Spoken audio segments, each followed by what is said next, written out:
NATO Donald Trump अब खुल्लम खुल्ला तुर्की के साथ खड़े हुए नजर भी आ रहे हैं।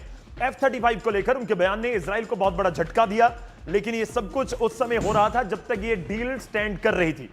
ट्रंप ने कहा कि वो तुर्की को F-35 बेचने पर जरूर सोचेंगे और यह भी कहा कि तुर्की अमेरिका का वफादार साथी है, जबकि कई देश जिनको वो अपना करीबी मानते थे वो वफादार नहीं निकले। नेतन्याहू यही कह रहे हैं ट्रंप की जिनको अपना करीबी मानते थे वो वफादार नहीं निकले, बिना नाम लिए बोल रहे हैं। अगर मैं बात करूं ट्रंप की, नहीं, ये देखिए तो डायलॉगबाजी है। लेकिन मैं आपको एक बात बता दूं, इसको आप ये देखिए कि डोनाल्ड ट्रंप ने कुछ समय बोला कि सीरिया को हिजबुल्लाह के खिलाफ लड़ना चाहिए। जी, सीरिया का जो प्रेसिडेंट है वो कौन है? अहमद अल शरा, जो कि अलकायदा का टेररिस्ट था, आप सबको पता है। बिल्कुल। फिर वो व्हाइट हाउस में जाता है, ट्रंप के साथ चाय कॉफी पीता है, ट्रंप के साथ हाथ मिलाता है।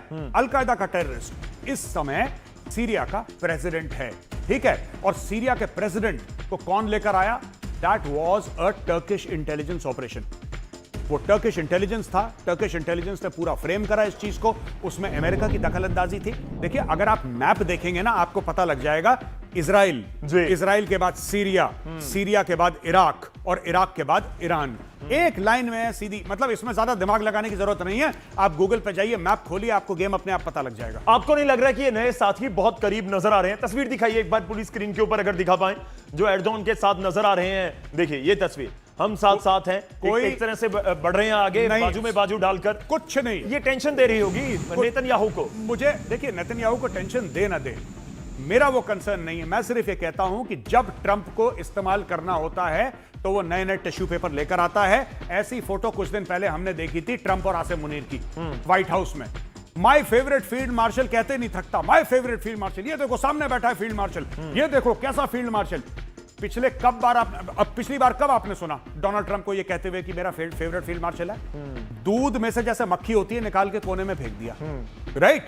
तो डोनाल्ड ट्रंप बीच में करता रहता है। आज की तारीख में उसको लग रहा है कि तुर्की से फायदा है, तो तुर्की का वो हाथ में हाथ पकड़ के और ये सब चीजें करके कि बहुत अच्छा आदमी एर्दोगान। कल तक एर्दोगान अच्छा आदमी नहीं था, कल तक नहीं था अच्छा आदमी, आज अच्छा आदमी हो गया। जी, आज अच्छा कुछ दिनों से आप कहिए कि उस तरफ झुकाव तो ट्रंप का नजर आया। ये ट्रंप का झुकाव मौसम के साथ बदलता है।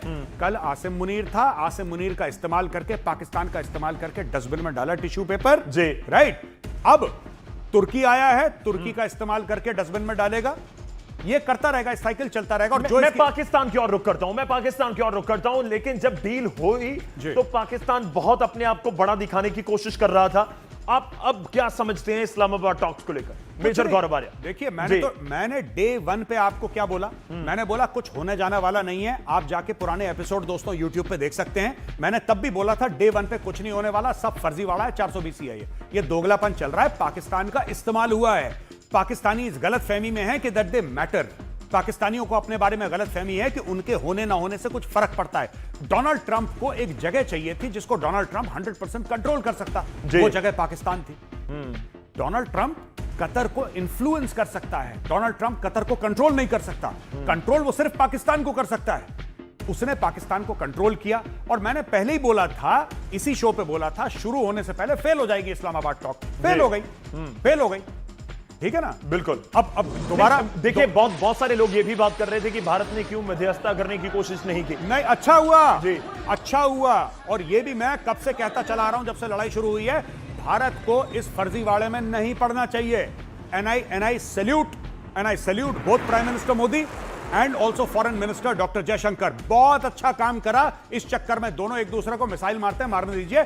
हमें हॉर्मुज खुला चाहिए, हमें उसकी कोशिश करनी है। भारत को इस मध्यस्थता के चक्कर में नहीं पड़ना चाहिए, क्योंकि इसका कोई सोल्यूशन नहीं है। इसका कोई सोल्यूशन नहीं है। बड़े से बड़े तुर्रम खान आ गए, ये फेल हो जाएंगे, मैं बता रहा हूं। इसका कोई सोल्यूशन नहीं है, दूर रहिए। चलिए, मैं थोड़ा आपको इजराइल की तरफ लिए चलता हूं। ईरान जंग रोकने की कोशिशों पर तो पानी फिर चुका है।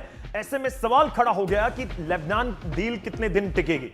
अब सवाल यह भी है मेजर गौरव आर्या, ये लेबनान की डील अब कोई स्टैंड करती है या वो ऑटोमेटिकली की इधर वाली खत्म तो उधर वाली तो पूछिए मत। लेबनान की कोई डील नहीं है जी, लेबनान की कोई भी डील नहीं है। ये ऐसी हवाबाजी कर रहे हैं। 4 से किसने डील करी लेबनान की? आप ये तो बताओ, साइन किसने करा वो डील को? वहां पे इजरायली गए, वहां पे लेबनीज गए, यही तो हुआ था। बिल्कुल, हमने डिस्कस करा था जी। ये व्हाइट हाउस में भी मिले 2 बार। भाई, लेबनान और इजराइल ने डील साइन करी जी, हाथ मिलाया। लड़ाई इजराइल और लेबनान के बीच में तो है नहीं, लड़ाई तो इजराइल और हिजबुल्लाह के बीच में है। तो भाई कोई तीसरी पार्टी साइन करते। मैंने आपको क्या बोला था कुछ समय पहले?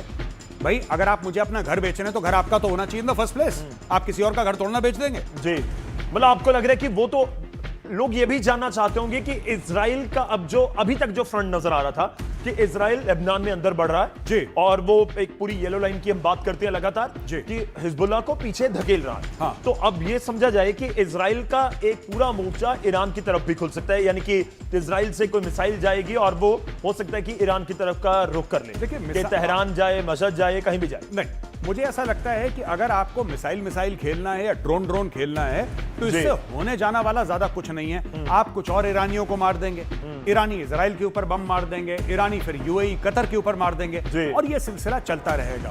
आपको कुछ ऐसा करना है जिससे जंग का रुख बदले, और जंग के रुख जो हैं वो फाइटर जेट से या ड्रोन से आप उससे नुकसान पहुंचा सकते हैं, इसमें कोई शक नहीं है। लेकिन अगर आपका एम है टेरिटरी कंट्रोल करना, you can not control land using drones and fighter aircraft. वो नहीं हो सकता, आज तक नहीं हो पाया। चलिए मैं आगे बढ़ता हूं, अपने दोनों सहयोगियों का रुख करूंगा, पहले नीरज का और शैलेंद्र बांगो हमारे साथ लगातार जुड़े हुए हैं। नीरज, पहले 40 दिन जो जंग के और उस बीच लगभग 3 महीने का समय और एक बार फिर से उसी दहलीज के ऊपर पूरी दुनिया जब दोबारा जंग नजर आ सकती है, भारत की स्थिति उन 40 दिनों और 3 महीने में आपको किस तरह से, मैं कहूं कि जो विदेश मंत्रालय है उसकी नजर से बदली है या रही है?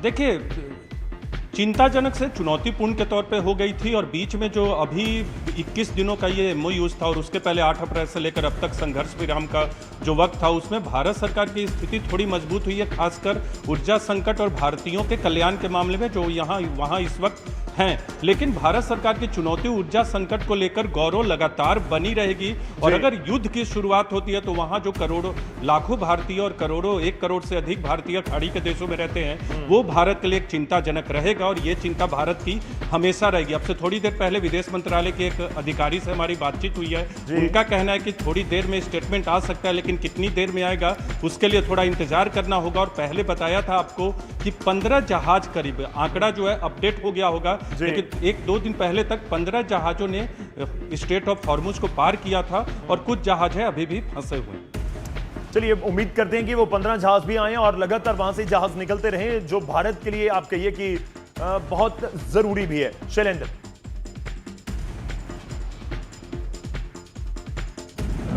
मैं आपको रोक रहा हूं, एक बड़ी खबर और तस्वीर आ रही है, उसका रुख करना पड़ेगा। देखिए ये तस्वीर, वीडियो जारी किया गया ईरान की ओर से, मिसाइल लॉन्च की गई और उसके साथ ही वीडियो जारी कर बोल दिया गया कि देखिए हम अपना बिल्कुल एक्शन प्लान आगे बढ़ाते हुए नजर आ रहे हैं। यही स्ट्रेंथ है। अगर ईरान की बात करें, ईरान की तरफ से मिसाइलों का एक पूरा जखीरा बनाया गया और उसको लेकर ही नेतन्याहू या इजराइल चिंता जताते रहे हैं, और इस बीच ये वीडियो सामने आना ये अपने आप में दिखा रहा है, ये पहला वीडियो आपको दिखा रहे हैं जो ईरान की तरफ से ये डील रद्द होने के बाद, सीज फायर टूटने के बाद और डोनाल्ड ट्रंप की स्टेटमेंट के बाद जो वीडियो जारी कर दिया गया है। मेजर, ये तो डेफिनेटली आप कह सकते हैं कि युद्ध का आगाज या ऐलान या शंखनाद?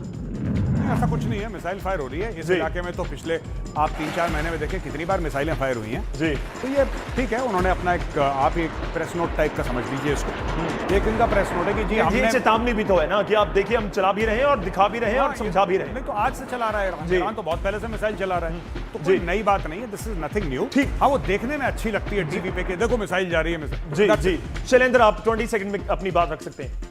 देखिए, जो हमारे पास अपडेट लेटेस्ट आया है उसके मुताबिक स्ट्रेट ऑफ हॉर्मुज में जिसको लेकर तमाम टेंशन चल रही थी, एक वक्त पर वहां पर 25 के आसपास भारतीय शिप्स फंसी हुई थी, लेकिन सीज फायर के बाद और जो पिछले दिनों जो हालात थोड़े बेहतर हुए थे, अब मात्र वहां पर 4 से 5 शिप्स आज भी फंसी हुई हैं जो क्रॉस करने की कोशिश कर रही हैं। लेकिन फिलहाल जिस तरह हालात और कॉम्प्लिकेट हो चुके हैं, जिसके बाद वहां से लौटना थोड़ा भी फिलहाल मुश्किल है, लेकिन लगातार भारत सरकार इसलिए कदम उठा रही ताकि वहां से सुरक्षित वो भी लौट पाए। चलिए उम्मीद करते हैं कि वहां से सुरक्षित हमारे शिप निकले और बहुत जरूरी भी है। शैलेंद्र धन्यवाद, नीरज आपका भी धन्यवाद हमारे साथ जुड़ने के लिए।